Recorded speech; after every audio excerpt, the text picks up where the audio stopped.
하나님께서 오늘 아침 우리에게 주신 말씀은 먼저 고린도전서 13장 4절과 5절입니다. 함께 말씀을 읽겠습니다. 사랑은 오래 참고 사랑은 온유하며 시기하지 아니하며 사랑은 자랑하지 아니하며 교만하지 아니하며 무례히 행하지 아니하며 자기의 유익을 구하지 아니하며 성내지 아니하며 악한 것을 생각하지 아니하며. 에베소서 6장 말씀을 읽겠습니다. 6장 1절에서 3절입니다. 자녀들아, 주 안에서 너희 부모에게 순종하라. 이것이 옳으니라. 네 아버지와 어머니를 공경하라. 이것은 약속이 있는 첫 계명이니 이로써 네가 잘되고 땅에서 장수하리라. 아멘. 이것은 하나님의 말씀입니다. 하나님 말씀은 능치 못함이 없습니다. 40대 후반에 접어들면서 제 몸에 낯선 증상들이 나타나기 시작했어요. 서재에 앉아 있으면 무릎이 선득선득해지는 겁니다. 무릎 담요가 필요할 정도였습니다. 그때 전부터 저는 아버지가 이해되기 시작했습니다. 아버지가 자주 말씀하시던 무릎에 바람 들어온다, 이런 말입니다. 그 의미를 깨달으면서부터 저는 아버지를 이해하기 시작했습니다. 무릎 덮개가 왜 필요한지도 모른 채 살아가던 제게 그것을 깨닫는 날, 참 아버지가 그런 분이었구나 알기 시작했습니다. 그것을 깨닫기 전에 아버지는 제게 너무 먼 존재였습니다. 함경도 아바이 특유의 강함만이 아버지의 전부인 줄 알았습니다. 그러나 나이가 들면서 이전과 다른 아버지를 내 마음이 만나게 되었습니다. 아버지의 속마음 뜻은 내가 이해한다고 믿었던 것보다 더 깊어졌습니다. 아버지에 대한 그런 이해는 어떻게 가능했을까요? 내가 나이 들어보니 가능한 일이었습니다. 그리고 아버지가 되고 나서야 비로소 아버지를 이해하게 되었던 겁니다. 말하자면 저는 아들 노릇을 참 늦게 시작한 셈입니다. 아버지를 떠나보내고 나서야 겨우 아들다운 아들이 되어야겠다, 그렇게 생각하고 있으니 말입니다. 인생의 중요한 깨달음은 늘 이런 것인가 싶습니다. 가슴 아픈 이야기입니다. 그러면서 생각합니다. 왜 중요한 것은 이렇게 자꾸 늦어지는가? 참 지각쟁이다 싶어요.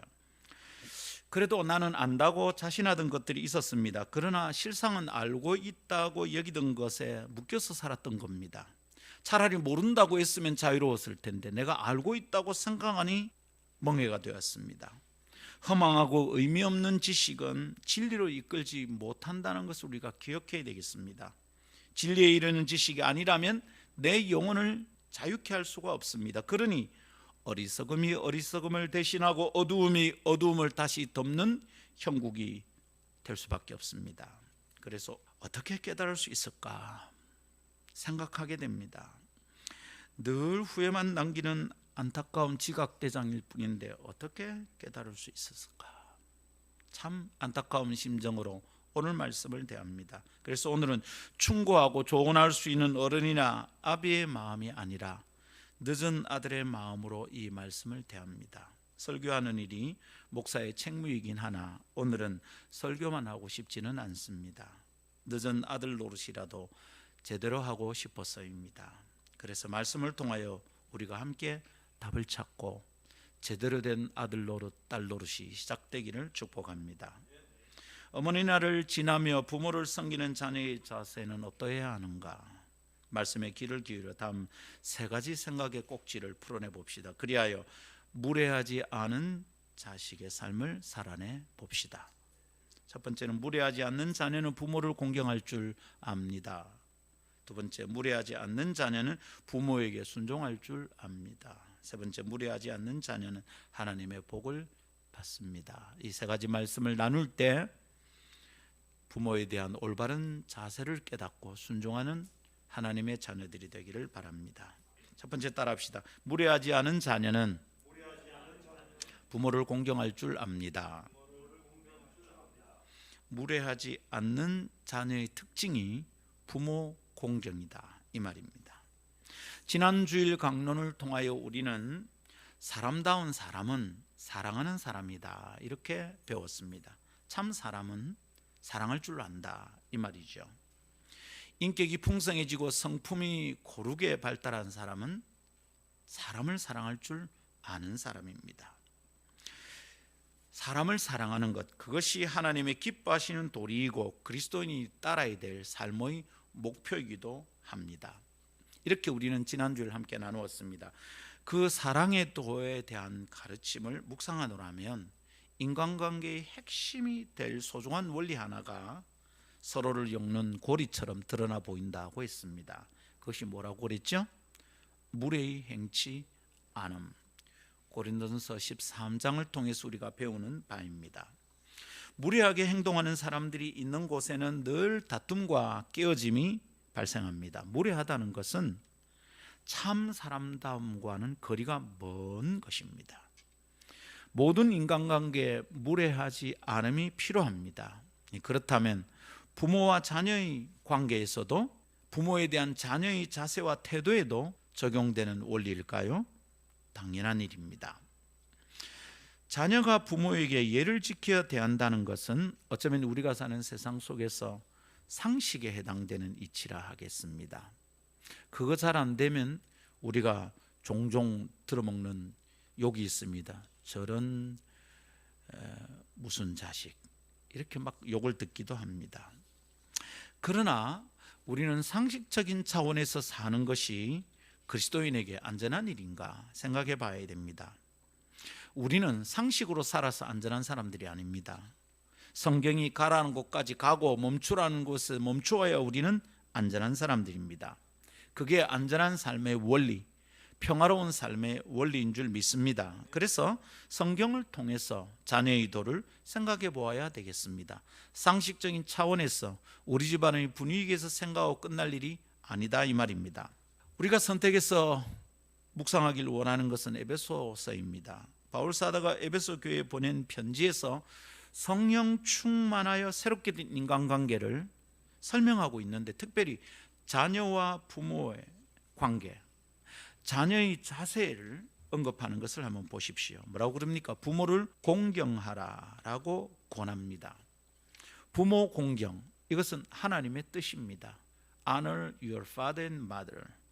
부모를 공경하라. 이것은 honor, 부모를 명예롭게 해드려야 된다, 이 말입니다. 영어 성경의 표현이 그렇게 돼 있네요, 그죠? honor. 자녀를 생각할 때마다 부모가 수치스러움을 느끼게 만든다면 그것은 honorable 하지 않는 거예요.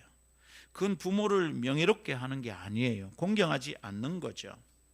자녀가 부모를 공경한다는 것은 부모가 자녀를 생각할 때마다 자랑스럽게 만드는 것입니다. 그러나 부모를 공경하지 않는 자녀, 부모를 명예롭게 만들지 못하는 자녀는 무례한 사람이다 라고 볼 수 있습니다. 부모에 대한 예를 다하지 않았다, 이 말입니다. 이렇게 살아가는 것은 하나님의 뜻과는 매우 어긋난 상태입니다. 이렇게 하고도 하나님 앞에서 안전할 수 있는 존재는 없습니다. 자, 그러면 여러분 생각해 봅시다. 부모를 공경하라, 곧 부모를 명예롭게 하라. 다시 말해서 부모에게 자랑스러운 자녀가 되라, 이런 뜻의 말씀을 생각해 봅시다. 언제 부모는 자녀를 자랑스럽게 여기게 됩니까? 이것을 깨달아야 우리가 부모에게 자랑스러운 자녀가 되지 않겠어요? 언제 부모는 자녀를 자랑스럽게 여깁니까? 뭐니 해도 money죠. 돈을 드리면 대개의 부모님들이 좋아하십니다.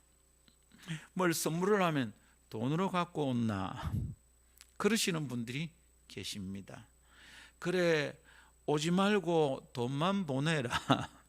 요즘 코로나인데 오지 마라. 그럼 엄마 어쩝니까? 돈만 보내면 된다. 돈이 모자란 저 같은 사람은 어떻게 부모님에게 자랑스러운 자녀가 될 수 있을까요? 언제입니까? 가만히 생각하면 알 수 있는 게 있습니다. 부모가 자녀를 자랑스럽게 여길 때, 부모가 자녀 때문에 명예롭게 여길 때는 언제냐 하면 내 자식이 나를 자랑스럽게 여기고 있구나, 자녀가 부모를 자랑스럽게 여기고 있다는 것을 확인할 때입니다.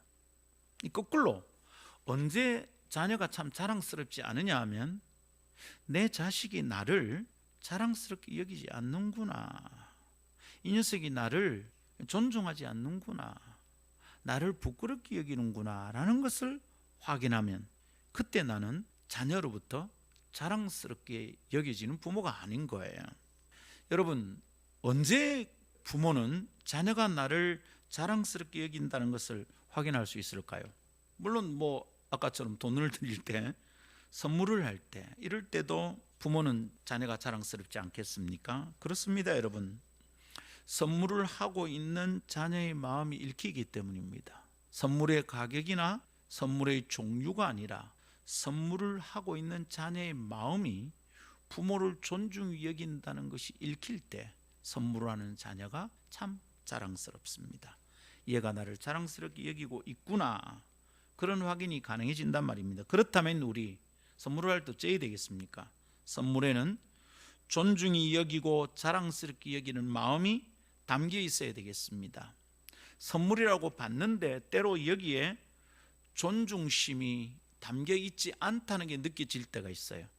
이 선물 아무렇게나 준비했구나, 이런 마음이 들 때는 그 선물을 받아들일 때 마음이 자랑스럽지 않습니다. 우리 누구에게든 선물을 할 때는 존중히 여기는 마음을, 그리고 상대를 자랑스럽게 여기는 마음을 담아서 하도록 합시다. 또한 여러분, 자녀가 대단한 성과를 낸다면 자랑스럽지 않을까요? 서울대 합격했다, 서울대 수석 졸업했다, 이러면 정말 자랑스러울 겁니다. 당연히 그럴 겁니다. 자녀의 성취는 자녀를 위한 부모의 수고와 노력에 대한 열매이기 때문입니다. 그게 부모가 누릴 상급이기 때문입니다. 그것을 통해서 부모는 자신의 삶이 헛되지 않다는 것을 확인하게 됩니다. 그래서 자녀가 거둔 성취, 자녀의 성공스러운 결과가 참 부모를 힘나게 만듭니다. 그것을 통해서 부모는 자신의 삶이 의미 있다는 생각을 하게 됩니다. 내 삶이 의미가 있구나, 무의미하지 않구나 라는 생각은 부모의 존재의 가치를 높이게 만듭니다. 그것이 부모를 존중히 여기게 만듭니다. 대학 졸업식 때가 생각이 납니다. 아버지를 모시고 4년 동안 조교로 섬겼던 교수님 방을 일부러 방문했습니다. 그리고 교수님에게 아버지를 정중하게 소개해 드렸습니다. 저희 아버님이십니다. 그 순간 저는 아버지의 얼굴에서 예상치 않는 느낌을 확인했습니다. 아버지의 태도가 아주 빛나는 느낌이었어요. 아버지가 왠지 참 겸손하게 교수님을 대하지만 왠지 당당하게 보이기도 했습니다. 마치 아버지도 무슨 학위를 가진 박사님처럼 당당해 보였어요. 제가 섬겼던 교수님은 박사학위가 2개나 있었던 분입니다. 근데 학위를 2개나 가지고 있는 그 교수님과 나란한 존재의 가치가 느껴지는 순간이었어요. 참 이상한 느낌이었습니다. 그때 느낌을 아직도 기억하고 있습니다. 왜 그런 느낌이 들었는지 의아해했는데 집에 돌아와서 하시는 말씀을 통해서 알게 되었습니다. 아버지 이렇게 말씀하시는 거예요. 상건아, 네가 굳이 교수님에게 나를 소개하려고 할 때 내가 기분이 좋더구나. 박사과정을 2개나 가진 분 앞에서 대학도 나오지 않은 나를 부끄러워하지 않고 소개하는 네가 참 고마웠다. 한경도 아바의 입에서 자식에게 참 고맙다, 이런 말 듣는 거 안 쉽습니다. 그 아버지의 말씀에 눈물이 그냥 주르륵 했습니다. 아들이 아버지를 부끄러워하지 않아야 하는 것은 당연한 일입니다. 제가 무슨 대단한 일을 한 게 아닙니다. 그런데 그것을 기뻐하는 아버지, 그래서 아들을 자랑스럽게 여기는 아버지가 내 생각을 참 조용하게 만들었습니다. 성도 여러분, 함께 생각해 볼까요?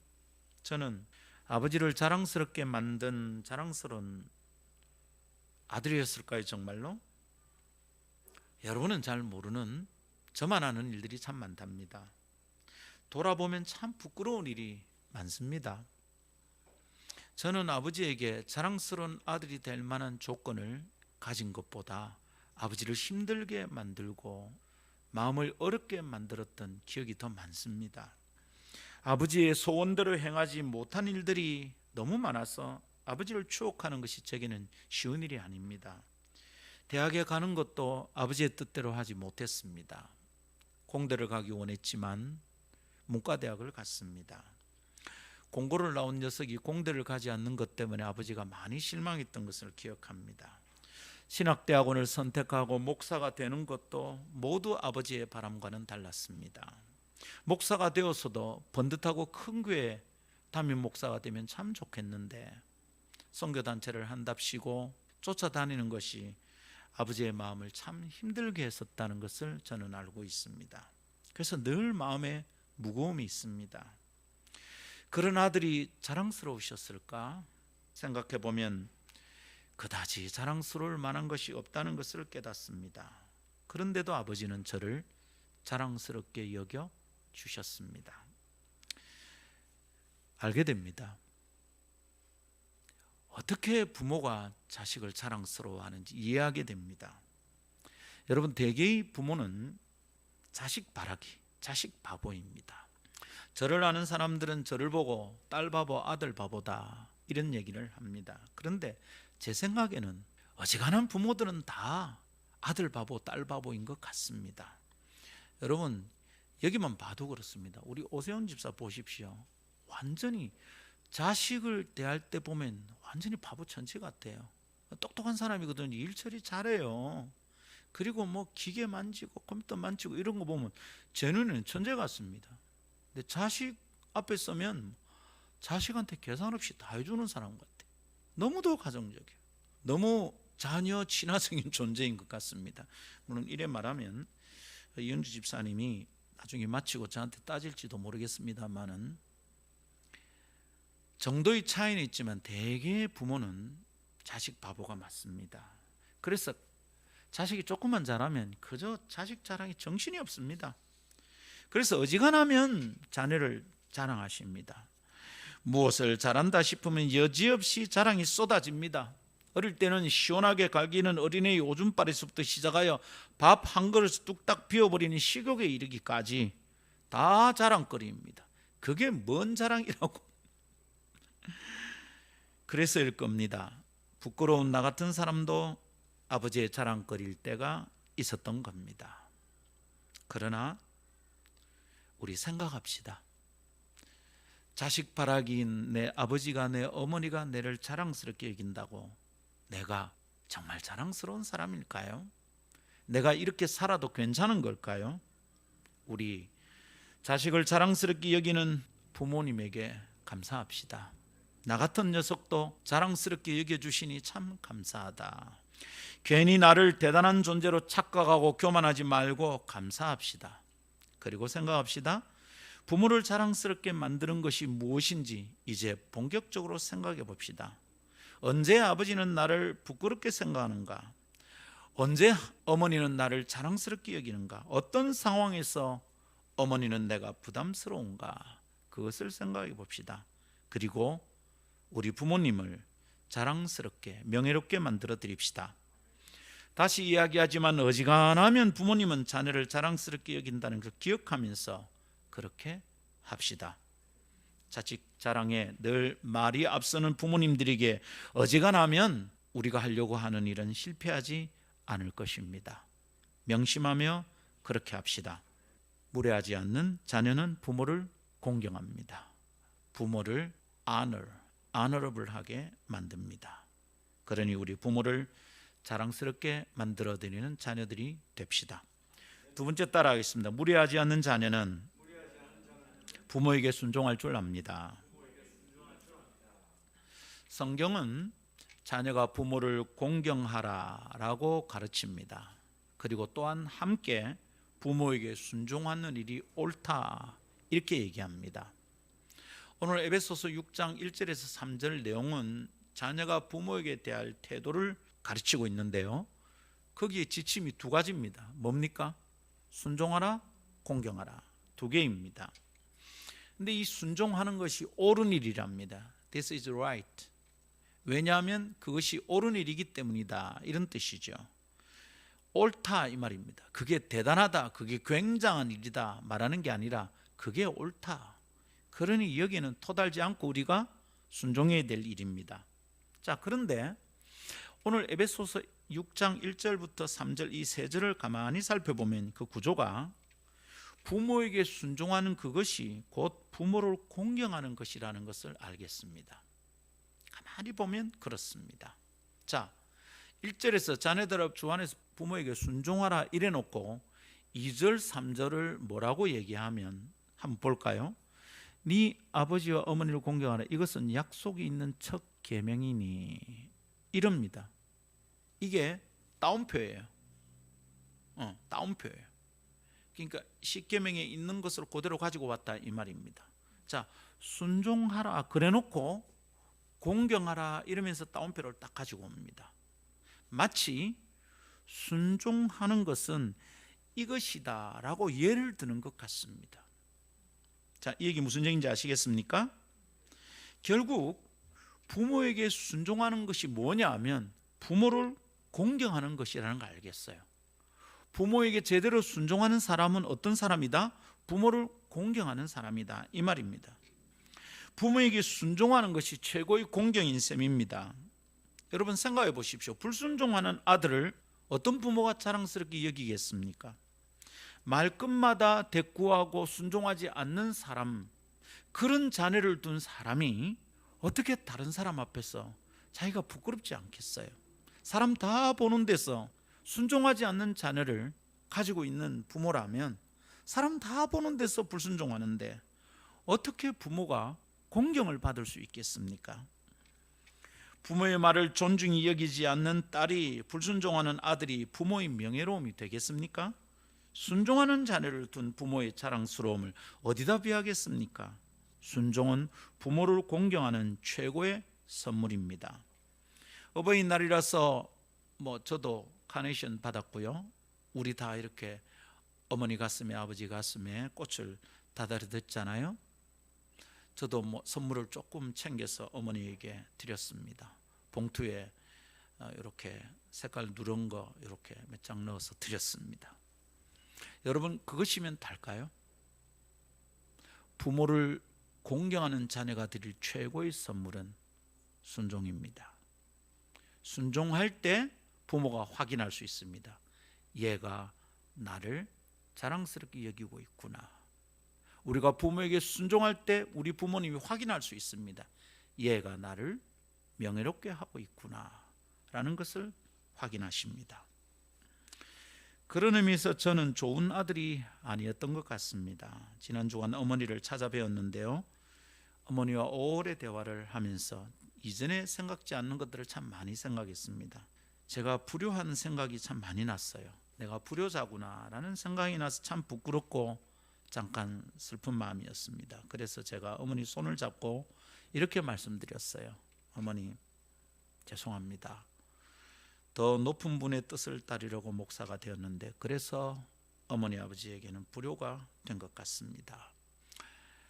다른 소원을 말씀해 주셨는데도 그냥 목사가 되어버렸으니 아버지의 뜻을 따르지 못한 불효자인 셈입니다. 그리고 목사가 되는 바람에 주머니가 허술해서 제대로 부모님을 모시지 못했습니다. 죄송합니다.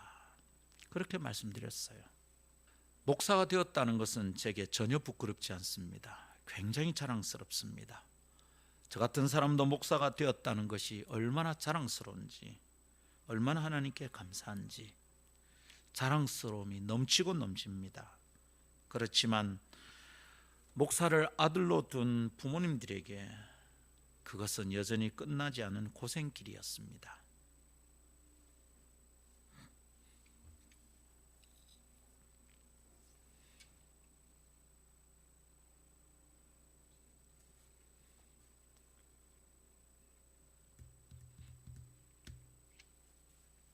그것도 아버지가 원하는 뜻과는 다른 길을 선택한 것이니 인간적으로는 참 죄송하기 그지없는 일입니다. 하나님 앞에 가 계신 아버지께서, 하나님께서 아들을 소중히 여기고 있다는 것을 확인하셨다면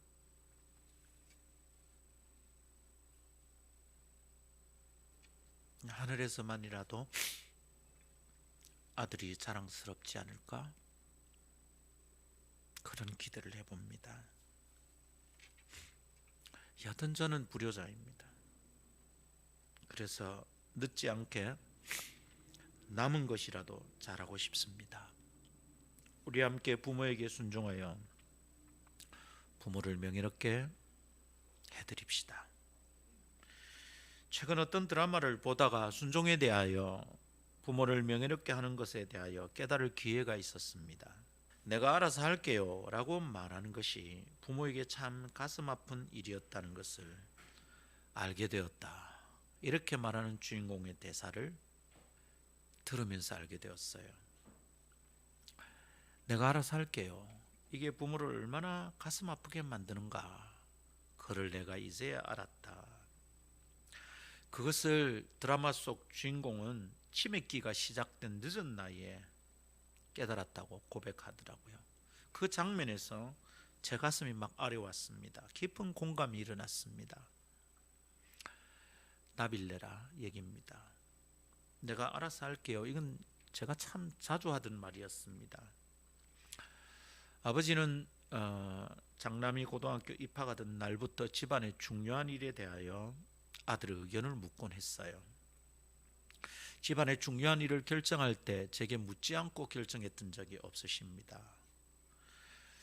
그 이후 저는 아버지가 저를 존중히 여기고 계시구나라는 것을 알 수 있었습니다. 고등학교 입학한 이후 저는 거의 집에 돈을 가져다 쓰지 않았어요. 고등학교 때부터 저는 참 감사하게도 장학금을 받게 되었습니다. 가난한 집의 장남이었기 때문에 집에서 도움받지 못한 채 대학까지 다 마쳐야 했습니다. 참 고단한 일이었지만 그건 가난한 집안의 장남으로서 당연한 일이라고 여기면서 살았습니다. 그것 때문에 불평하지 않았습니다. 그러면서 저는 일찍 철이 들고 또 꽤 단단하게 성장할 수 있었다고 생각합니다. 이것에 대해 저는 늘 감사하는 마음이 있습니다. 어려운 집안이었지만 그게 제게 은혜였다. 저를 교만하게 만들지 않고 하나님의 은혜를 사모하며 살게 만드는 좋은 기회였다 생각하고 있습니다. 여하튼 무엇이든 제가 알아서 하는 일이 많았습니다. 그래서 그렇게 하는 게 당연하다 여기고 아버지에게 부담스럽지 않게 해드려야 되겠다. 그래서 제가 알아서 했습니다. 그래서 사실은 아버지에게 제가 무엇을 말씀드려서 거절당해 본 적이 없습니다. 제가 알아서 하는 아들이었고요. 아버지가 제 뜻을 존중해 주셨고요. 그래서 어떤 일을 말씀드리면 거의 거절하지 않으셨습니다. 아버지 뜻과 다른데도 결국은 그렇게 하라 이렇게 말씀하셨어요. 그때는 제가 옳아서, 제가 잘해서 아버지가 그런 것이라고 착각했었습니다. 그런데 아니었던 것 같아요. 드라마를 보다가 화살이 하나 날아와서 내 머리에 꽉 박히는 느낌을 받았습니다. 아니었구나. 내가 참 너무 늦게 깨닫는 거구나. 그 드라마의 주인공처럼 그분은 치매가 올 때 정도 깨달았는데 저는 그것보다는 조금 빨리 깨달은 걸까요? 자, 여러분 생각해 볼까요? 내가 알아서 할게요.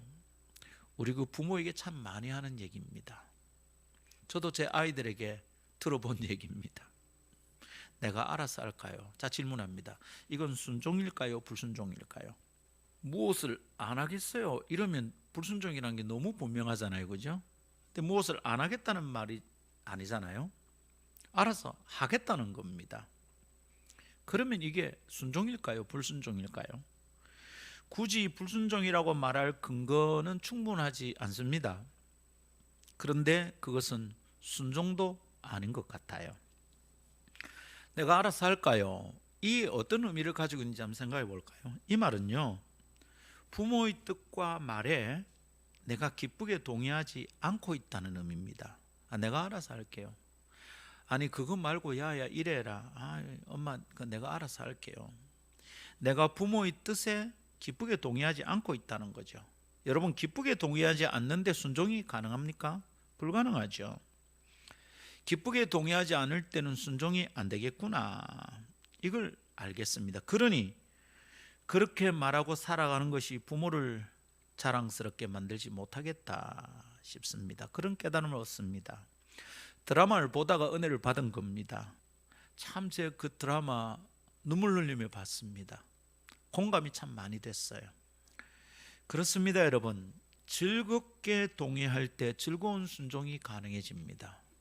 즐거운 마음으로 동의하고 순종할 때 부모는 자녀로부터 존중의 여김을 받는다는 것을 확인할 수 있습니다. 내 자녀가 나를 공경하는구나 라는 것을 알 수 있다, 이 말입니다. 순종이 안 된다는 것은, 그렇다면 근원적으로 생각할 때 부모의 뜻에 즐겁게 동의할 수 없다는 뜻이 아니겠습니까? 그런 면에서 내가 알아서 할게요 라는 말이 부모에게 좋은 태도의 말이 아니라는 것을 알게 됩니다.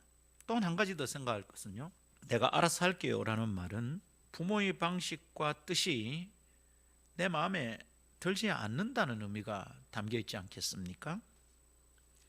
자신의 방식이 더 낫고 더 좋은 것이라는 생각이 앞서기 때문입니다.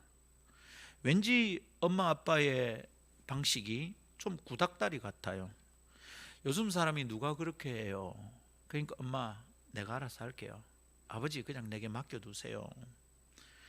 내 생각이 더 좋다는 것이죠. 요즘 방식이 훨씬 낫다는 겁니다. 그래서 충고와 조언은 간섭이 되고 빠르게 일을 처리하는데 방해거리가 될 수 있다고 여기는 것은 아닐까 싶은 생각이 듭니다. 그래서 내가 알아서 할게 라고 부모를 밀어내는 것은 아닐까요?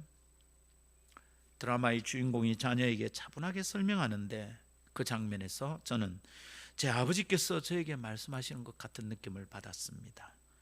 내가 알아서 할게요. 그건 제가 너무 많이 말한 것입니다. 장남이니까, 아버지가 재정적으로 넉넉하지 않으신 상태였으니까 내가 알아서 해야 할 것이 실제로 너무도 많았습니다. 내가 은혼 드리는 것이 아버지를 더 힘들게 만드는 것이겠다 싶어서 알아서 하기도 했습니다. 그래서 그렇게 하는 것이 당연하다고 생각하며 살았습니다. 그래야 부모님의 어깨를 가볍게 내린 것이라고 판단했었습니다. 그런데 아버지의 장례를 치르고 한 4개월쯤 되었을 때, 그때 할아버지 장례 때문에 들어왔던 자녀들도 다시 출국하고 아내도 아이들과 함께 떠난 뒤 저 혼자 있을 때였죠. 한 4개월쯤 지났을 때 아버지의 부재를 절절히 실감하던 날이 있었습니다. 그날 혼자서 오열을 한 적이 있어요. 그냥 눈물이 주르륵 흐른 게 아니라 제가 꺼이꺼이 울었던 적이 있습니다. 무슨 결정을 할 때마다 겉으로는 그래도 형식적으로 늘 상의를 하듯 아버지를 찾아뵀었거든요. 아버지, 아이들 이름 이렇게 지을 겁니다. 아들 이름이 한자가 없나? 이름이 세자가. 아버지가 흔쾌하지 않으셨어요. 그래도 결국은 그래 하자. 항상 제 의견을 존중해 주셨죠. 그리고 저도 중요한 결정에는 항상 아버지께 말씀을 드렸어요. 그랬었는데 갑자기 그날 나 혼자라는 생각이 아주 또렷해지는 겁니다. 이제 정말 내가 알아서 다 해야 되는 거구나. 그 생각이 그리 슬프고 힘들 줄 몰랐습니다. 드라마를 보는데 장례 치르고 난 그 4개월쯤의 어느 날이 갑자기 생각이 나는 겁니다. 내가 알아서 할게요. 이 말이 내게 항상 편하고 좋은 것은 아니었구나. 내가 알아서 한다는 것이 언제나 좋은 게 아니구나. 이게 나를 편하게 만드는 게 아니구나. 나는 지금 내가 알아서 다 해야 될 상황이 됐는데 굉장히 불편하고 힘들구나 라는 것을 알게 되었답니다. 성도 여러분, 무례하지 않는 자녀는 부모에게 순종하고 부모를 존중히 이길 줄 압니다. 잘 모르면 배워야 합니다. 그러면 생각합시다. 상대의 말을 주의 깊게 듣는 것은 예의의 기본입니다. 그런데 내가 알아서 할게요 라고 말을 끊는다면 이것은 무례한 일입니다. 그것은 순종하고 공경하라는 주님의 뜻에 부합되는 일이 아닙니다. 우리 모두 어느 분에게든 자녀들입니다. 누군가의 아들이고 누군가의 딸입니다. 그래서 이 성경의 가르침을 함부로 넘어가고 지나칠 수 없습니다. 순종하는 것이 내 부모님을 공경하는 비결임을 깊이 생각합시다. 나의 순종이 나의 부모를 명예롭게 대접하는 것입니다. 내가 순종할 때마다 나의 부모는 자랑스러움을 느끼시는 겁니다. 물론 자녀가 대단한 결과물을 만들어낼 때 당연히 자랑스러울 것입니다. 그러나 즐거이 순종함으로 대단한 성과물을 내는 것보다 더 자랑스럽게 만들어 드릴 수 있음을 기억합시다. 마지막 세 번째 따라합시다. 무례하지 않는 자녀는 하나님의 복을 받습니다. 부모를 공경하라는 하나님의 명령은 약속이 있는 첫 계명이랍니다. 제5는 내 부모를 공경하라. 그리하면 네 하나님 여호와가 네게 준 땅에서 내 생명이 길리라. 십계명 가운데 5번째입니다. 그런데 이 5번째 명령은 명령만 있지 않고 약속이 딸려 있는 계명입니다. 그래서 주목하게 됩니다. 무례하지 않은 자녀는 부모를 공경하게 되는데 그런 자녀들에게 하나님은 복을 약속하셨습니다. 다른 계명에는 없는 복이 왜 부모 공경의 명령에 약속으로 이렇게 부록처럼 달려 있을까요? 왜 여기만 이렇게 약속을 달아놨을까요? 살인하지 말라. 살인하지 않으면 너에게 복이 있을 것이다 안 했단 말이에요. 도둑질하지 말라. 그러면 너도 도둑을 당하지 않을 것이다 이런 게 없어요. 그런데 부모를 공경하라. 그리고는 네가 사는 땅에서 장수하고 잘 될 거다. 이렇게 약속하셨습니다. 이건 왜 이랬을까요? 몇 가지 생각해 볼 거 있습니다. 아마도 하나님께서 그것을 소중히 여긴다는 뜻이겠죠. 이거 중요하다. 특별히 1계명부터 4계명까지는 하나님에 대한 마땅한 예를 가르쳤고요. 5계명부터는 사람과의 관계에서 예를 가르쳤단 말입니다. 근데 그 사람과의 관계의 첫 번째가 부모에 대한 얘기였어요. 이게 키다 이거죠. 이거 내가 소중히 여긴다 이런 뜻으로 주님이 말씀하신 것 같아요. 행복한 인간으로 살고 가정의 아름다움이 지켜지는 데 있어서 반드시 필요한 일이기에 하나님이 그렇게 하신 듯합니다. 그런데 그게 우리 잘 되지 않아요. 우리가 그걸 알아요. 우리의 경험이 그걸 증명하고 있어요. 그냥 두면 하나님 우리가 어떤 존재인지 아시니까 하나님의 뜻에 어긋나게 살아가는 사람들이 바로 우리예요. 하나님도 그걸 알고 계시죠. 그래서 그 명령에 복을 딱 붙여 놓은 거죠. 그거 잘 안 되니까 복 받기 위해서라도 좀 해라. 그러니 우리는 이 말씀, 이 명령에 순종하여 하나님의 뜻을 이루고 하나님이 약속하신 복도 받아서 누리게 되기를 바랍니다. 아멘. 이 말씀을 묵상하면서 노아와 그 아들의 이야기를 생각납니다.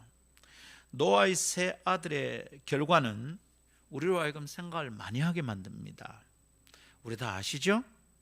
셈, 함, 야벳 세 아들이 있었는데 노아가 어느 날 포도주를 너무 과하게 마시고 취했어요. 사실은 아비의 실수에서 시작이 되었어요. 아비가 아비 노릇을 못하니 자녀가 저주를 받는 사건이 일어난 거예요. 함이 그렇게 취해서 실성한 듯 누워있는 아버지를 발견했습니다. 근데 함은 밖에 나와서 막 떠벌렸어요. 우와, 아버지 홀딱 벗고 누웠대. 함은 아버지 노아의 부끄러움을 드러내었던 사람입니다. 그 결과 복받을 기회를 놓쳤어요. 아니 복을 못 받은 정도가 아니라 저주를 받았어요. 그러나 반대로 그 형제들인 셈과 야벳은 드러난 아비의 하체를 보지 않고 뒷걸음으로 들어가 가려 주었습니다. 그리고 그들은 복을 받았습니다. 아비의 수치스러움을 가려준 아들은 복을 받고 그것을 드러내고 희화화한 아들은 하나님의 복을 놓쳐버렸어요. 아버지의 부끄러움이 웃음거리가 되게 만든 아들은 하나님의 복을 못 받았어요. 함은 아버지를 존중히 대하지 아니한 무례한 자녀였던 겁니다. 내 부모를 공경하라라는 것에 실패한 거예요. 그 명령에 실패했어요.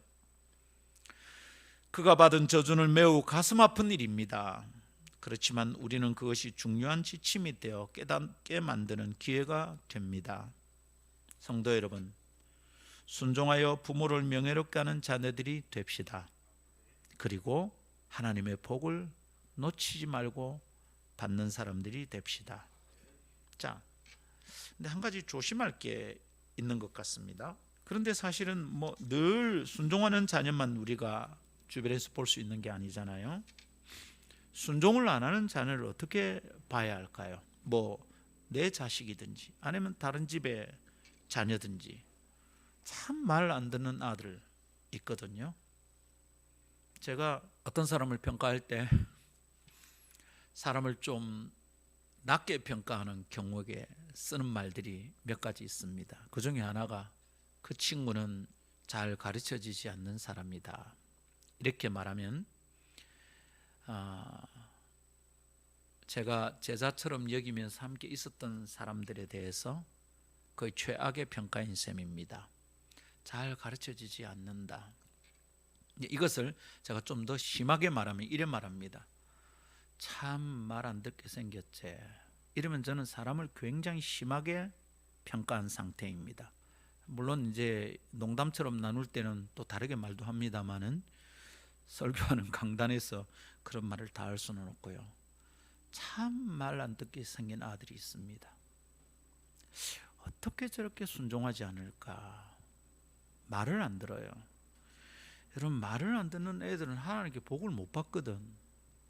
그러니까 부모는 어떻게 돼요? 복 안 받도록 못 받도록 나아나가 될 일이 아니니까 이 아이를 훈계해야 합니다. 인스트럭션 해야 되는 거죠. 나무라야 된다 이 말입니다. 자, 그런데 내 아라면 내가 나무랄 수도 있고, 그런데 넘어지면 어떻게 하나? 내 아라도 요새는 함부로 나무라면 신고가 들어가고 그러잖아요. 순종을 안 하는 자녀를 그럼 그들은 내버려 둘 건가, 어떻게 할 건가? 훈계하고 양육할 때 우리가 어떤 마음을 가져야 될까? 말 안 듣는 자녀에 대해서 우리는 종종 부모의 마음을 참 답답하게 만든다. 그래서 그런 녀석들은 우리가 어떻게 생각합니까? 쉽게 나쁜 녀석이라고 생각합니다. 저런 나쁜 놈이 있나? 이렇게 판단합니다. 근데 여러분, 그런 판단은 정죄가 되고요. 정죄는 기회를 빼앗아버리는 결과를 만든다는 것을 기억해야 합니다. 전 말 안 듣는 나쁜 놈이라고 정죄하는 순간 그 사람을 그렇게 규정하는 거잖아요. 그 사람의 한계를 정해버리는 거예요. 그래서 정죄는 기회를 빼앗는 결과를 만들어요. 그래서 우리가 누군가를 평가하는 것을 조심해야 됩니다. 다른 사람 얘기하는 것을 좀 조심해서 해야 돼요. 그 사람 이렇더라, 맞지? 그런 데는 어리가 잘 되면서 사람을 좋게 말하는데 어구리가 잘 안 되는 이 곤란합니다.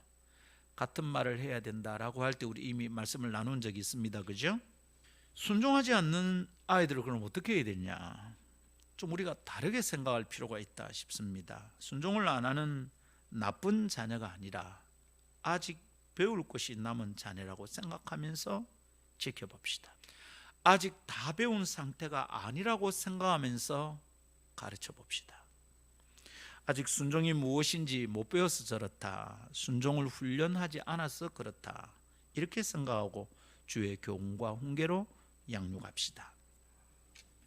혹시 순종하지 못하는 녀석이라는 질책을 받으면서 자라온 자녀들은 어떻게 생각하면 될까요? 오늘 이 자리에서도 그런 분이 계실지 모르겠습니다. 저거 아버지 말 더럽게 안 들었던 놈이다, 어머니한테 늘 대들던 놈이다. 혹시 우리가 이런 얘기를 듣고 자랐다면 우리는 이제 어떻게 하면 될까요? 그런 평가를 듣게 되면 자신을 보는 눈이 어두워지기 마련입니다. 그래서 반항하게 되고요, 제대로 불순종하는 사람이 되기 십상입니다. 제대로 순종하는 게 아니라 제대로 불순종하는 거죠. 그렇다면 우리는 어쩌면 좋겠습니까? 다르게 생각하고 다르게 반응합시다. 순종하는 나쁜 아들이다, 나쁜 딸이다고 생각하고 끝내지 맙시다. 나는 아직 배워야 할 사람이구나. 나는 아직 덜 배운 상태구나. 이렇게 생각하면서 열심히 배웁시다. 열심히 자신을 훈련합시다. 순종이 안 된다고 자책하거나 자학하지 말고 말씀을 따라서 다시 처음처럼 배우도록 합시다. 아시죠, 여러분? 우리는 천국 가는 그날까지 여전히 배워야 될 사람들입니다. 우리는 아직도 배워야 될 사람들입니다. 아멘. 이것을 기억하며 갑시다. 혹시 우리 속에 어두운 기억이 있고 상처가 있어요. 내가 부모에게 들은 말이 혹은 내가 자녀에게 들은 말이 나를 참 힘들게 했을 수 있어요. 여러분, 이것을 개인적으로 해결하려면 어떻게 됩니까? 복수가 되거나 자학이 될 때가 많습니다. 그래서 우리는 늘 우리가 가진 문제와 상처를 원망하거나 투덜거리나 미워하거나 상처로 남겨두지 말고 우리 주님께 드립시다. 예수 그리스도의 십자가 앞에 내려놓읍시다. 그 순간 그 보배로운 피가 우리를 씻어내고 상처 입은 자옥마다 새살 돋아나게 하시는 줄 믿습니다. 말씀 마무리합니다. 하나님의 뜻은 있습니다. 가정을 향한 하나님의 뜻도 있고요, 자녀를 향한 하나님의 뜻도 있습니다. 자녀를 향한 하나님의 뜻은 무엇입니까? 부모에게 순종함으로 부모를 공경하는 것입니다. 나는 부모를 잘 대접합니다. 그렇지만 순종하는 것은 어렵습니다. 그건 틀렸습니다. 성경적으로는 그 두 가지 말은 어울리지 않습니다. 부모에게 순종하는 사람은 부모를 공경하는 사람입니다.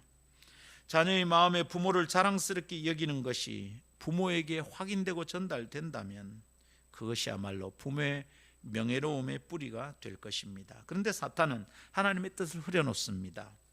하나님이 원하시는 것이 무엇인지, 하나님의 관점에서 좋은 게 무엇인지를 이해하는 관점을 구부려 놓습니다. 관점이 굴절됩니다. 대단한 성취를 이루지 못하면 부모에게 부끄러운 아들이 되고, 남들 앞에 꺼내놓을 만한 결과물이 없다면 수치스러운 딸이 된다는 생각은 하나님의 뜻이 아닙니다. 사탄은 자꾸 그렇게 우리를 몰아갑니다. 성공해야 된다, 성공해야 된다. 너가 엄마 아빠가 저래 말해서도 결국은 성공해서 돈만 주면 다 해결된다. 거짓말입니다. 사탄이 우리에게 거짓말하고 있는 중입니다. 우리는 속고 있습니다. 속으면 어떻게 되죠? 그래서 무리한 시도를 하게 되고 또 무리하게 시도를 하고, 그러다 결국은 무례한 일을 저지르게 됩니다. 이게 사탄의 계략입니다. 하나님은 자녀가 하나님의 선물로 부모에게 전달되기를 기대하십니다. 하나님은 자녀가 부모의 명예가 되기를 기대하십니다. 자녀가 부모를 자랑스럽게 여길 수 있다면 부모의 명예로움이 될 것입니다. 하나님은 그것을 원하십니다. 그리하여 우리의 가정이 온전히 회복되기를 지금도 간절히 바라십니다. 주님의 말씀에 순종합시다.